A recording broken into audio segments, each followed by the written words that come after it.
All righty, time for Here's the Deal. We've got Vivian Krause and Lee Checkstead in studio, and Cheryl Ziola joining us from downtown Vancouver. Hi, Cheryl.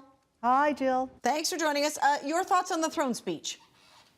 My thoughts? Well, you know, I'm always perturbed when I hear governments talk about reducing the deficit and not tackling the debt. To me, that's like saying we're just going to pay the interest on the credit card, but we're not going to touch the principal. Yeah, but that's what everybody's doing these days. Yeah, yeah. And it's not that bad. It's not as bad as it is in the United States, yeah, which is the good news. All right, let's talk specifically about price parity. Are you a cross-border shopper, Vivian? Not much. No, I actually try to shop in Canada. Mm-hmm. Specifically for that reason, to support British Columbia? Yeah, exactly. Yeah, totally. I mean, I try to not buy the apples that are from the U.S. and buy BC apples, which is hard to do sometimes. But, you know, I try to shop Canadian. All right. How about you, Cheryl? Well, this whole cross-border shopping thing is quite interesting because, you know, we're all told to support our local retailers and what have you. But, you know, when the price difference is sometimes as much as 50 to 100% more in Canada versus the States, you know, there's something wrong with that. And I didn't hear our government address how they were going to tackle the price parity. Are we talking about a reduction in tariffs? And let's face it, this country doesn't have a great track record in terms of free trade with ourselves. Never mind trying to get better trade relations with another country. And now we're about to sign a trade agreement with the EU. Mm-hmm. Hopefully they've learned some lessons. Softwood lumber, anyone? Yeah, well, that's the difficulty, you know.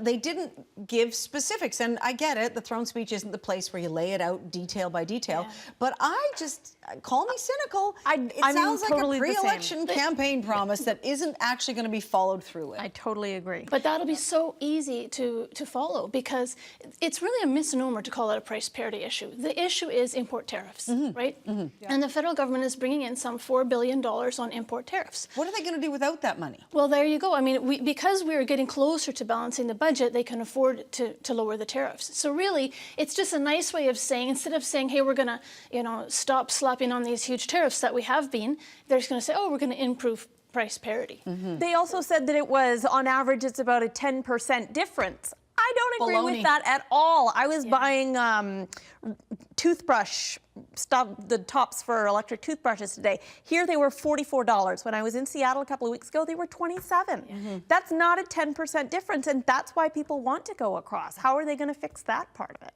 I don't think that... I buy running shoes. You know, in the States, they're $60, $70. Up here, they're $140. Mm-hmm. No, it's crazy. It really is crazy. The other thing, too, that people like down in the United States is the variety. Because their population is 10 times greater, they've got more buying power, there's more selection. Yeah, and so it's difficult for Canadians. I am highly skeptical that that is actually going to materialize into anything. And really, because I think what we're seeing with all of these pitches to consumers, we're going to unbundle your cable so you can pick what you want. We're going to get price parity with products in the States. We're going to lower the cell phone roaming fees. More free banking charges. This is all regulatory stuff because they've got no wriggle room with our taxes. Yeah. Well, I mean, at least it is one area where, you know, the tariffs are published.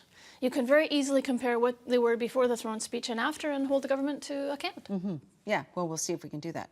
All right. The cable companies, I just got to say one thing. You know, this is a double-edged sword. So they're telling the cable companies to unbundle their channels, which, you know, I happen to agree with. It's like going to a market and saying, I'd like to buy a zucchini, but I have to buy 4 squash too. Mm-hmm. You know, but at the same time, the government would, I would think, be compelled to tell the cable companies that they no longer have to carry CanCon and all of these foreign channels that don't make any money. They should really give them complete freedom of choice, the same choice that consumers can expect. Right. Well, and I think part of the problem, too, is going to be the way people are consuming the traditional television product. How many people do you know who are on Netflix? Yeah. I mean, and that isn't run through any cable company. Yeah, that's right. Rogers said they ran a pilot program in one market in Ontario in 2011 where they let people just pay for the channels they wanted. And they said they did notice a considerable decrease in the ones that people were willing to pay for. Mm-hmm. So they're expecting, if they're forced to do that again, it's going to be a big change. Yeah, right. Sorry, Cheryl, go ahead. Sorry, Netflix isn't subject to CanCon, by the way. I just checked that today. they don't have the same rules that govern traditional TV and satellite providers. Well, and never mind that, but most of the people I know have found the way through the system, so they aren't getting the Canadian version of Netflix. They're watching the American version of Netflix. Yeah, that's right. So it's an uphill battle. Shopping. Yeah. You know what? We were going to talk about the Airline Bill of Rights, but then the Harper government didn't include that in their throne speech today, as was mentioned yesterday. So Vivian brought us a story that I hadn't heard today. Why don't you spill the beans? Because this is really interesting. Oh, the foster care, the tuition waiver.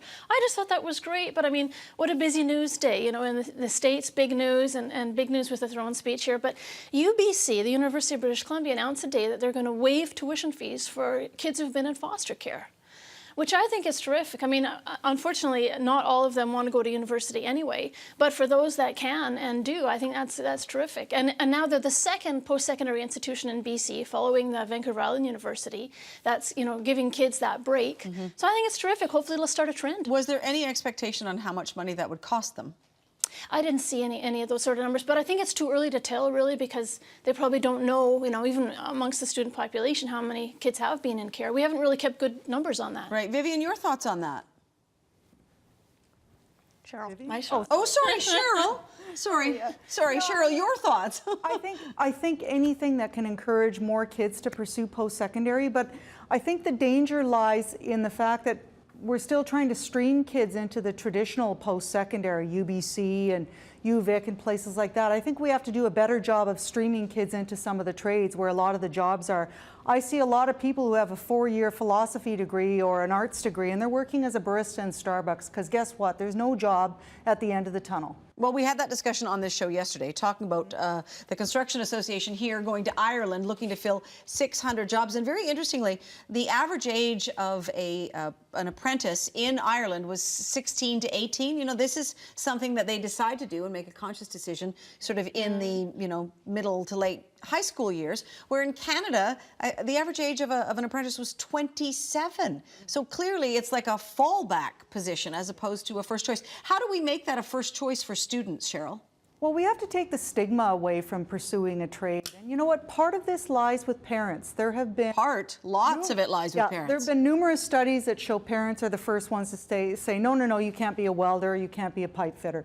But, you know, the other part is also our traditional school system. There's also a focus on pursuing university and what have you. There's not as much pursuit in pursuing trades. You know, we all remember the days of school where the dumb kids went to shop. And there's still that stigma, and there shouldn't be. No, you know what? I will share this with you because it's all ladies tonight. Sure, there's men watching in the audience, but I will never forget this. I read this in a woman's magazine quite a few years ago, but it was, you know how they're always giving advice on who you want to date and who you want to marry. And the advice was, make sure you marry the electrician and not the doctor, because the electrician will live in the same house, drive the same pickup truck, pay off all the bills, and have a great retirement. And the doctor's going to be paying for the tennis club and the swimming club and the fancy cars, and at the end of the day, it's just not going to pay off. So they knew what they were talking about. Staggering cost of education to be a doctor. Exactly. All right.